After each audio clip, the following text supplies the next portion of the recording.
Bedroom Encounters, Ghostly Black Dogs and Supernatural Wolves June 12, 2019. Now and again I'll find myself on the receiving end of a report in which the witness encounters a large, red-eyed black dog or a giant wolf staring at them while in bed or on the bed, and usually in the dead of night. Sometimes, however, during the day. Typically, the witnesses awakened by the animals are unable to move at the time of the encounters. A deep sense of dread suddenly envelopes them. Then, suddenly, after a few moments or even minutes, the creatures are gone. From a woman who as a young girl had a traumatic encounter with an infernal, supernatural hound at the height of the Second World War, we have the following. The time, because of the war, my mother and I usually stayed with an elderly gentleman, who had kindly taken us in as refugees from London. We only went back to the capital when the bombing ceased. The cottage where we lived is still in existence, in Breedon, Worcestershire. My encounter took place one late afternoon in summer, when I had been sent to bed, but was far from sleepy.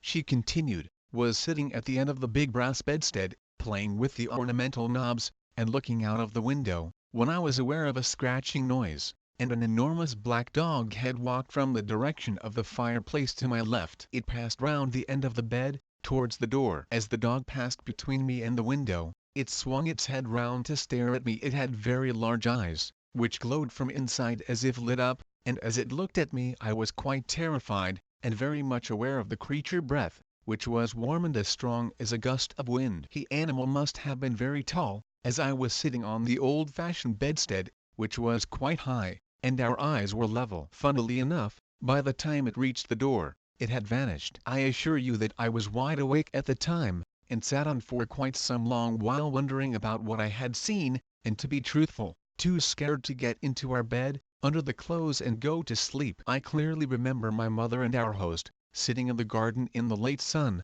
talking and hearing the ringing of the bell on the weekly fried fish van from Birmingham, as it went through the village. I am sure I was not dreaming, and have never forgotten the experience, remembering to the last detail how I felt, what the dog looked like.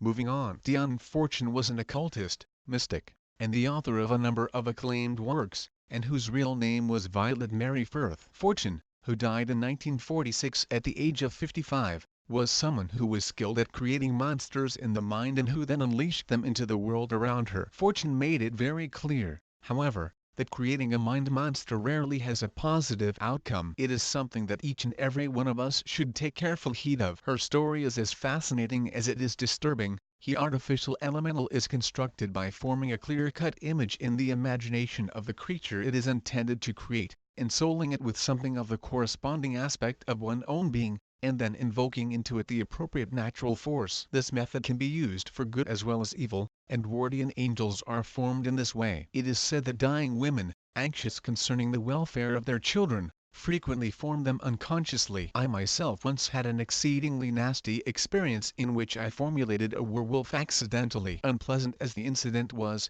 I think it may be just as well to give it publicity, for it shows what may happen when an insufficiently disciplined and purified nature is handling occult forces. Had received serious injury from someone who, at considerable cost to myself, I had disinterestedly helped, and I was sorely tempted to retaliate. Lying on my bed resting one afternoon, I was brooding over my resentment, and while so brooding, drifted towards the borders of sleep. There came to my mind the thought of casting off all restraints and going berserk. The ancient Nordic myths rose before me, and I thought of Fenris, also known as Fenrir, the wolf horror of the north. Immediately I felt a curious drawing out sensation from my solar plexus, and there materialized beside me on the bed a large wolf. It was a well-materialized ectoplasmic form. It was gray and colorless, and had weight. I could distinctly feel its back pressing against me as it lay beside me on the bed as a large dog might. Knew nothing about the art of making elementals at that time, but had accidentally stumbled upon the right method, the brooding highly charged with emotion,